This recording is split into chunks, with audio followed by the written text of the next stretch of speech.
In Chapter 12, we're going to be talking about product and promotion. And specifically in Section 1, we're going to be looking at products. A product includes not only physical goods, but also services and ideas. So it can be anything an organization offers to satisfy consumer needs and wants. It's difficult to say whether a product is a good or a service because many products contain elements of both. As far as services, remember they're products that meet the customer's wants and needs. So they are products, but they're not tangible. They're intangible. You can't see, smell, or touch a service. And so because you can't do those things like you can with a product, you're going to market services differently. Inseparability. You can't go pick up with a product like a basketball. I could go and physically pick it up, take it off the shelf, and purchase it. But with the service, it's not something that's sitting on a shelf. It's something that's going to require direct interaction between the business and the customer. Variability. With the tangible product, it's going to deliver the same value each time, but with a service product or a service, each time you consume it, it may change.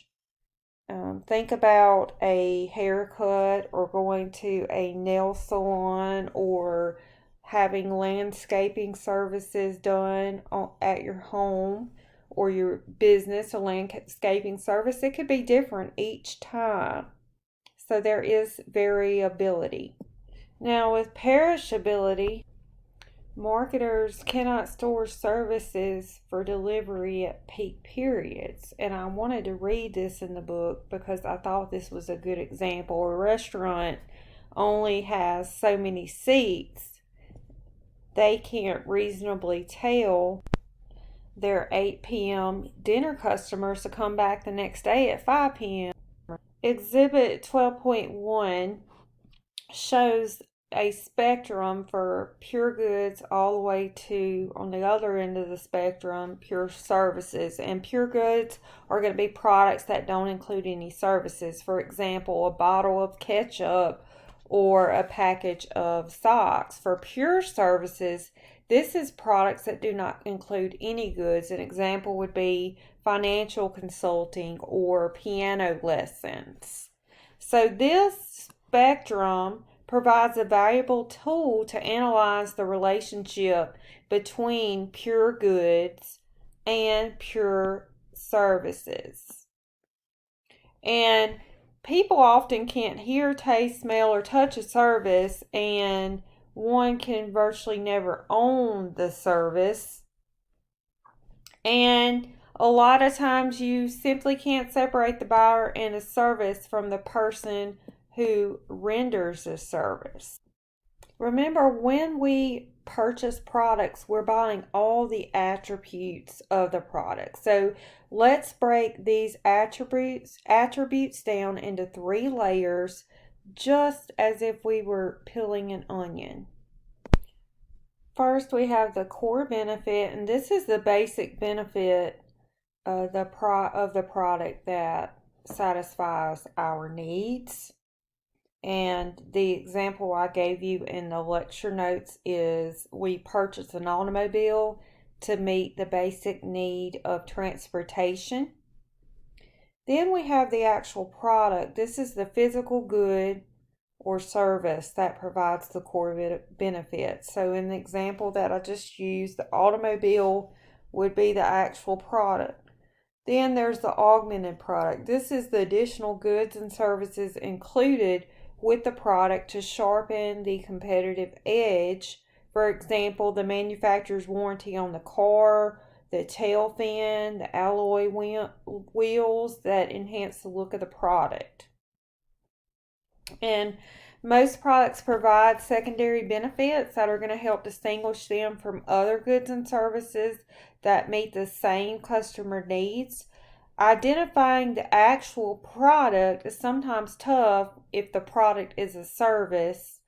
And then over here, augmentation, it can come in a range of different forms.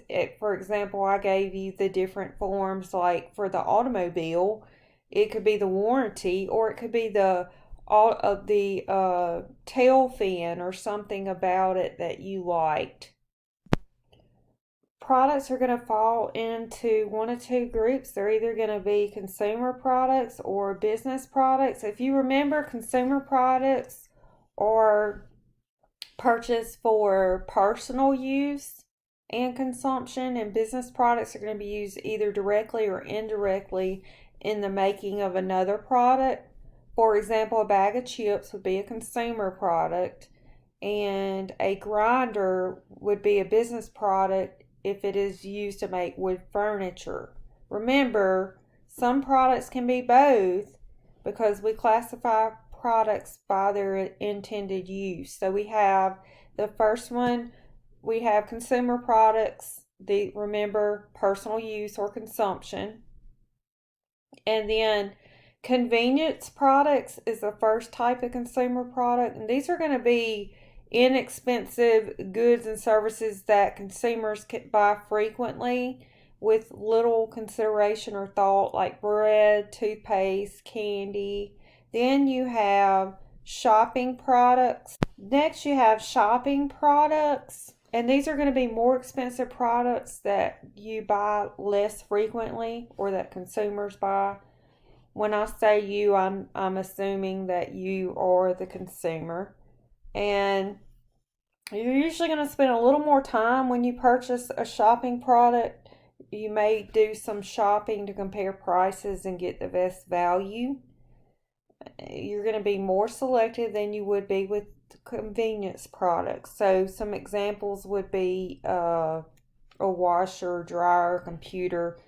Next, you have specialty products, and these are going to be even more expensive, and it's something that you would seldomly purchase as a consumer. This could be a car, for example, and the distribution is less frequent and the purchase is more targeted to specific outlets. Then you have unsought products, and these are goods and services that consumers do not seek after. An example would be, or even this could be something that you have negative interest in as a consumer, such as insurance, home warranties, and legal services. Next, you have business products, and you have installations. These are large capital purchases that are designed for a long, productive life. So installations, these would be items or things that you use for long term. And this would include buildings, manufacturing machines, and other long-term goods. Accessory equipment will be smaller, movable capital purchases and include computers, copier machines, and furniture. Maintenance, repair, and operating products. These are small ticket items that businesses use on a regular basis. And these are going to be used indirectly because they're not part of the final product. Raw materials. This includes what's used in the production of other products. So these are farm and natural products. For example, cotton would be used to make fabric. Component parts and processed materials. These are finished or partially finished products used in producing other products. For example, GM may have seats that they purchase from distributors to use in their vehicles. And then you have business services. These are services that businesses purchase to facilitate operations. For example, payroll services, legal services, and marketing research.